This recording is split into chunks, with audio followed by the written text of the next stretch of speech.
Kalau elok lah belakang tu. Kaki.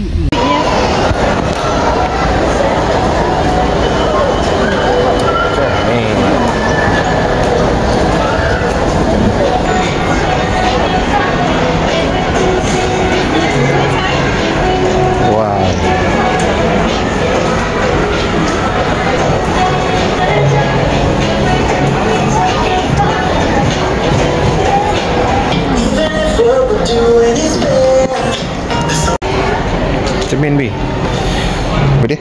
Cari TV best. Ni. Rehat di sini. So untuk rumah ni nak macam ni. Lawa macam ni kan? Tengok sikit. Jadi kalau Abi nak rehat TV boleh baring. Yelah Bi, cantik lah ni.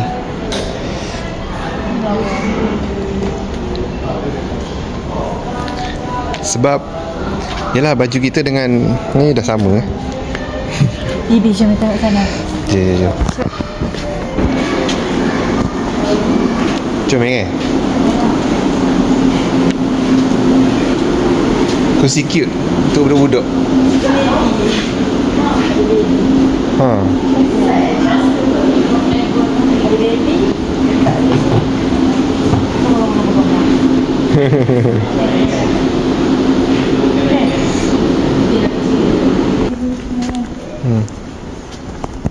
Alpaka.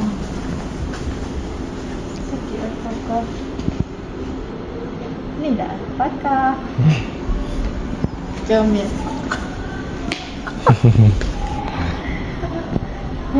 Ni.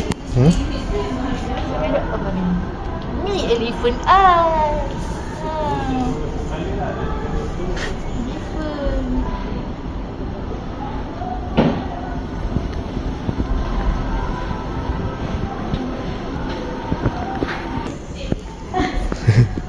Tak apa, survey ni untuk dia belajar ni. Untuk anak-anak belajar nanti. Kan? Okay. Baca buku? Okay, rumah baca buku kan? Mari kan meja main nanti. Ni kan ada meja nak. Ni. Kursi healing tu. Ni unicorn ni masa 9 dulu-dulu ni nak unicorn ni ni unicorn. Ni nak dapat. Bi tengok apa tu? Barang-barang cantik.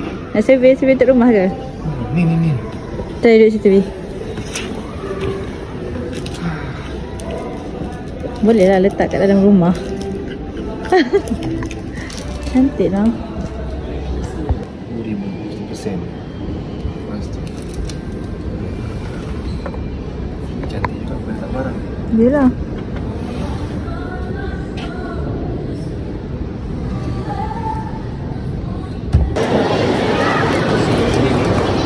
Yang tu lah.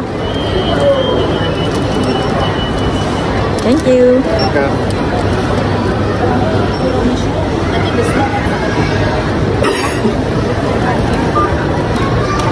Macun Ford Raptor. Minat Minat lah. Apa lagi? Boleh lah ni. Lawa gila. Dewi, boleh terbang ni kita.